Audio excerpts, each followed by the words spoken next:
Welcome back into Cougar Tracks here on KSLSports.com and KSL News Radio. It's an exciting time of the year. BYU football getting ready for what could be a exciting season. Some changes, of course, at quarterback and a guy to break it all down, not only at BYU, the Big 12 and college football at large. You know who he is. Phil Steele, the creator of the Phil Steele College Football Preview. Year 31 on newsstands at Barnes & Noble and PhilSteele.com. He joins me now. Phil, how you living, man? How's life? Things are great right now, Mitch. This is my favorite time of the year. It's no deadlines, no magazine deadline. The 7 months of work there, and then football season is a lot of 100-hour work weeks. This time of year, I'm just doing a bunch of TV, radio shows, preparing for this season. Maybe working 60 hours a week. So it's like being on vacation. It's exciting times, Phil, and I appreciate you carving out some time for me to talk about this BYU football team that had an 11-2 campaign a season ago, and I'll admit, following the team as close as I do, that caught me a little bit off guard. I kind of thought maybe 8 wins would be a great benchmark in year 2. They go to 11 this year in year 3. What's your read on this team now that Jake Retzloff has officially moved on to Tulane? What do you make of this BYU squad? Well, I think they're still a legitimate Big 12 contender. In fact, I think there's 8 teams this year that are legitimate Big 12 contenders. Retzlaff last year had some good moments, no doubt about it. But, you look at the stats, 58%, 20 touchdowns, 12 interceptions. I think they've got 3 quality quarterbacks battling for the job, and Bourquet, Hillstead, and Bachmeyer. Any one of the 3 who wins the job could have similar stats to what Retzlaff put up last year. I think Satake did a tremendous job with this team. And you look at the running back core, I like L.J. Martin coming back, the top rusher from last year. Receivers, Chase Roberts is back. Made the cover of my West Coast magazine, by the way. He's had nearly 1,000-yard season. I'm intrigued by Tiger Bachmeyer from Stanford coming in at wide receiver as well. And then the offensive line, Coach Satake feels they have 6 guys who can start. They have guys that can play tackle or guard, and then 5 guys behind him that are comfortable playing, so he likes the depth on the offensive line. Defensive line, good amount of talent. I like Tanavasa up front and nose tackle. I think he's an NFL-caliber player. Linebacking core exceptional with Glasgow and Kelly. And then the secondary, they've got talented guys. They need some guys to fill some holes, but I think they look strong. So overall, this is a very good BYU team, and I think even losing Retzlaff, I believe they're going to get solid quarterback play. And following up on that quarterback play, you've got Trayson Bourguet listed as the second guy after Jake in the print magazine. I know the digital edition continues to update on PhilSteele.com, but on the print copy, you had Trayson Bourguet second. Was that from insight from your conversation with Kalani Sitake, or kind of more field-based there with going with Trayson at number 2? I'd have to say both, but, because Coach Satake basically said he's comfortable with any of the 5 guys he's got at the quarterback room. That includes the true freshman, Emerson Gelman. So, he was comfortable with all 5. And then I had to interpret what I was hearing and also put in my own personal effect on it, and that's why I listed Bourguet number 2 there. And by the way, when the magazine went to the press, I was expecting Retzlaff not to play. So I wouldn't rank BYU any lower than I have been in the magazine. That's pretty much where I thought they'd be. So you got them tied for 7th in the Big 12. So that was kind of then that standing. So I think a lot of people that saw that initially thought, oh, is Phil just selling on BYU? But you kind of thought that's maybe the floor of this BYU team then. Yes, definitely the floor, and I'd put him at the floor. I figured with the honor code, and Chris came in, and I was talking to him, and he said, he's probably going to have to sit out games with suspension. I'm like, well, that doesn't sound good. I'm going to assume he's not playing, I put BYU at the very bottom of where I thought they could possibly finish this year because of that. Talking with Phil Steele here on KSLSports.com and KSL News Radio. You can listen to all the BYU football games here on the legacy home of the Cougars, KSL News Radio. And Phil, I'm a proud reader of your magazine. I've got all 31 editions of your magazine dating back to 1995. I've been reading this since I was a kid, and I bring that up because we've seen a lot of changes with BYU football over the years, from the WAC, the Mountain West, Independence, now the Big 12. And, just from your vantage point, covering the sport at large, what do you just make of the evolution of BYU football and how it's taken shape under Kalani Sitake? Because there's been some peaks and valleys under Kalani, but right now it seems like the program is in a really good place. What's your kind of view of BYU football over these 31 years that you've been covering college football? Yeah, I think it's in one of its best places. And you go back to when Utah got taken into the Pac-12 and BYU was left in the Netherlands for a while there. And you're wondering, oh, what's going to happen? And now that they're in a conference, and we saw it last year, they're in a Power Four conference, and they proved they can play with the big boys. Nearly got to the Big 12 title game. Looked like they were headed there for a while when they were ranked number 7 in the country before the Kansas game. I really love what Kalani Sitake is doing at BYU, and I think they're in a tremendous conference and will contend for the title on a yearly basis, which is a big plus over where it was when they got jilted a few years back. When you look at the BYU football program and you're kind of putting together your forecast for conference, are there certain, computer ratings that you live by? I know you've got multiple different ratings and computer ratings to kind of put together your, conference outlooks, but are there certain pieces that you really rely on that when the numbers come out, you're like, man, that's pretty telling, and that's going to play a big role into how I view a team fitting into a certain conference in a given year? Yeah, I think, I do 9 sets of power ratings.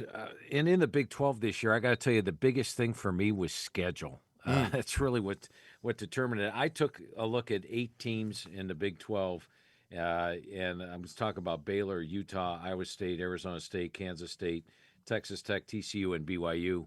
And then factored in the schedule, who plays the big boys and how many games are on the road, how many games are at home. And that really was the determining factor. You look at Baylor this year, they're playing Oklahoma State, Arizona on the road. They've got a very manageable slate. They've got 5 Big 12 home games. Utah this year does play BYU and Baylor on the road, but they are loaded. And then Iowa State, their road games are against Colorado, TCU, Cincinnati.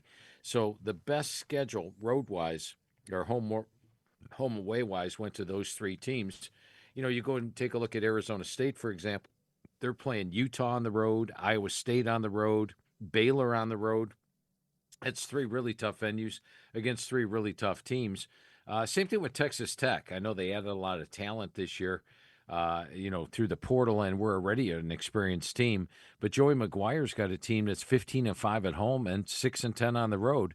And on the road this year, they're playing Utah, Arizona State, Kansas State. And that's why I think a lot of folks are picking Texas Tech right at the top. But I see those 3 road games, and I'm like, wow. And plus, you have to factor in the West Virginia game. That's going to be cold weather on November the 29th. And the Houston game, that could be a tricky one as well, because Houston has a really good defense. And let me take you back to the SEC for a minute here, and the reason that I'm relying on schedule. Last year, Georgia came in, the number 1 ranked team in the country, but they had 3 road games. They had to play Alabama, Mississippi, and Texas all on the road, and they lost 2 of those games. This year, they play 3 of those same 3 teams are the 3 toughest games. They get all 3 of them at home. One of the reasons I picked Georgia at the top of the SEC. So schedule generally does have a lot to do with my forecast. I like that breakdown. Again, talk with Phil Steele here on KSLSports.com, KSL News Radio. Is it becoming tougher, Phil, to forecast teams and conferences with the transfer portal? And I know your magazine kind of goes a little bit later delivery date now because of the portal, which I love, because getting all the portal names, that's one of the great things about your magazine. But is it becoming tougher on your end to forecast these conferences with how much these rosters do change? Yeah, it's becoming a little bit tougher. Now, we go to the press 5 weeks after the transfer portal closes. So this year we went to the press the first week of June. We used to be able to go to the press, the middle of May, but we can't do that anymore. So we went the first week of June. We were able to capture almost every single move that was made in the transfer portal. The only one we didn't capture was one that wasn't really affected by the portal. That was the Retzlaff move. But that's, as you mentioned, updating the digital. But it makes it a lot tougher. Although, I had an interesting thing this year. I'm looking at homegrown teams. And I did a blog a few days ago, if you go to philsteele.com, and take a look at the homegrown teams. And what I mean by that are teams that are primarily made up of players that were recruited by the school, have played at the school, and now seniors. You look at the last two national champs, both Ohio State and Michigan, basically homegrown teams. Ohio State had 5, 6 top transfers come in, but that's just supplementing the team, and I think they stick together better as a team. And give you an example, Florida State last year. Florida State hit home runs in the transfer portal 2 straight years. Now, last year, when things started to go south, where was the team base? They were a team made up of transfers, and all of a sudden the team went south and finished with just two wins on the season. That's why I think in terms of the Big 12, you're going to see teams like West Virginia, Oklahoma State, UCF, teams that are heavily relying on the transfer portal, and a lot of traditions coming in at post-spring. I think those teams are going to struggle this year. So we're going to see how that plays out. I like BYU. They're more of a homegrown team. They're not relying on the transfer portal for their talent. They're using it to accentuate the overall team that they have. Yeah, big reason for that is Kalani Sitake and his culture. And I'm curious, Phil, over the years when you've had your sit down conversations that go more than an hour with these coaches, what's the vibe like with Kalani Sitake when you break down this roster, go through every single player? How much does Kalani enjoy it, and just maybe the tenor of those conversations that you have annually with Kalani? Well, I tell you what, he's a guy that loves football. I love football, so we right away bond in that area. And Kalani's always been legit with me on each position. He'll tell me strengths, he'll tell me weaknesses. And he's always felt good, though, these last couple of years about building the team. Last year, for example, in the preseason, he was highly confident he was going to have a team that was going to contend. And, I'm like, well, we'll see. And then naturally at the end of the year, there he is with his 11-win total. So, no, I always enjoy my phone calls with Kalani. I think I remember the first one we had. I was even saying, "Hey, you want to help me out on my all-conference teams?" It was that type of conversation. So I think he's a legitimate, good guy. You know what I mean? Definitely, and I think it comes from his time when his mentor Lavelle Edwards. Lavelle always had a thing where he'd say, "I feel like we got a chance to be a pretty good football team." It seems like Kalani takes that same approach. Last couple things here for you, Phil, and appreciate the time. College football playoff. I asked this because I remember just, for years annually, you were a big advocate for the 4-team playoff. That was it. Don't go any further. I'm curious, Phil, now that it's a 12-team and maybe next year we're to 16, maybe it stays at 12. I'm just curious what you're thinking of how the postseason is now structured in your beloved sport with college football, and do you like the direction of how a national champion is being determined these days? Yeah, and I was, as you mentioned, a big 4-team advocate. I thought last year, after Georgia got left out of the 4-team playoff in 2023, which I thought had Georgia made the playoff, they might just have won it. It was too bad that they didn't win the SEC championship game and got left out. I was like, well, maybe the 12-team is good. Now, I will say this. In the FCS, where they play multiple playoff games, I don't even know how many teams qualify nowadays, it sometimes becomes a battle of attrition. And take a look at Notre Dame last year when they got to the national championship game. They were down their top defensive lineman. They were down their top offensive lineman. And Jeremiah Love was not 100% a running back. They got all beat up in the playoffs. I don't want to see the healthiest team win the national championship. I want to see the best team. So that would be the one downside of the 12-team playoff, or the 16, which I do think we're moving towards. But the upside would be there's a lot more programs excited about college football in that final week. Can we make the playoffs? Can we not make the playoffs? Another downside might be what's going to happen with the bowl games as we expand the playoffs. But overall, I was pretty excited about the playoffs coming into last year, and hopefully the seeding gets better. We don't see an Oregon having to face Ohio State in the first round or their first game of the playoffs, and we don't see those bye week teams all go 0-4 based on A, the layoff, and then B, the fact that some of them didn't deserve to be bye-week teams. I think they got that sorted out. So sort of up and down on the playoff, but what the heck? Let's go 12-16, see how it works out. I love it, Phil. Phil Steele, the publisher and creator of Phil Steele's College Football Preview. It's at Barnes & Noble, and Chase Roberts is on the cover, folks. I mean, only 5th BYU player to ever grace the cover of the Phil Steele College Football Preview. Phil is someone who, as a kid, used to pull off the last page of the magazine and send feedback to you. It's always a pleasure and an honor to talk college football and BYU football with you, and I hope to do it again down the road. And I'll be keeping buying this magazine as long as I'm here. I'm reading this magazine till the end, man. Awesome.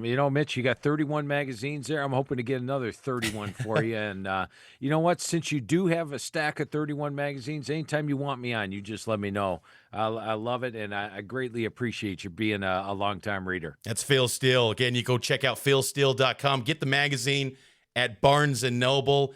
His magazine sells more than anyone else at Barnes & Noble. I saw that tidbit today. It's great stuff, Phil. Again, appreciate the time. Awesome. Thanks, Mitch.